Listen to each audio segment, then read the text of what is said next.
இன்றைய ஆத்மீக தேன். இன்று தினத்தின் தியானத்திற்காக நீதிமொழிகள் 18:10.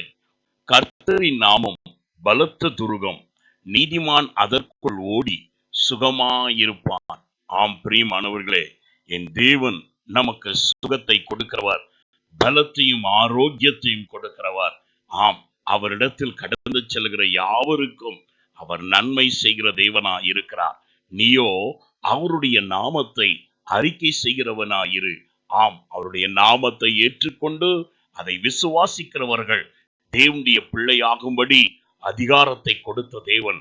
அவருடைய நாமத்தின் நிமித்தமே உன்னை நல்ல நீதியின் பாதையிலே நடத்தி செல்ல வல்லமை உள்ள தேவனாய் இருக்கிறார். மாத்திரமல்ல, அவருடைய நாமத்தை பற்றும் விசுவாசத்தில் நீ உறுதி கொள்ளும் பொழுது உன் சர்வாங்க சுகத்தையும் நல்க போதுமானவராய் இருக்கிறார். ஆம், நீதிமான்கள் இதை அறிந்திருக்கிறபடியாலே, நீதிபரரை அறிந்து அவருடைய நீதியின் நாமத்தை அறிக்கை செய்கிறவர்களாய் இருக்கிறபடியாலே, அந்த நாமம் அவர்களுக்கு பலத்த ஒரு துர்கமாய், ஒரு கோட்டையாய் இருந்து பாதுகாக்கக்கூடியதாய் இருக்கின்றது.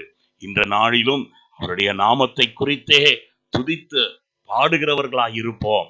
என் தேவனாகிய கர்த்தருடைய நாமம் உனக்கு விரோதமாய் வருகிறதான எல்லா சத்ருவின் அம்புகளையும் நிர்மூலப்படுத்தி உன்னை எல்லா தீய காற்றுகளிலிருந்தும் விலக்கி காத்து நடத்தும். நான் உங்களுக்காய் ஜெபிக்கிறேன். எங்களை அளவில்லாமல் நேசிக்கும் அன்புள்ள பிதாவே, உம்மை பற்றி கொண்டு உம்முடைய நாமத்தை உயர்த்துகிற எந்த இடத்திலும் நான் இறங்கி வந்து அவர்களை ஆசீர்வதிப்பேன் என்று சொன்னீர் அல்லவோ, இந்நாளிலும் உம்முடைய நாமத்தை துதித்து பாடுகிற ஒவ்வொரு பிள்ளைகளோடும் இருந்து நீர் வழி நடத்துவீராக.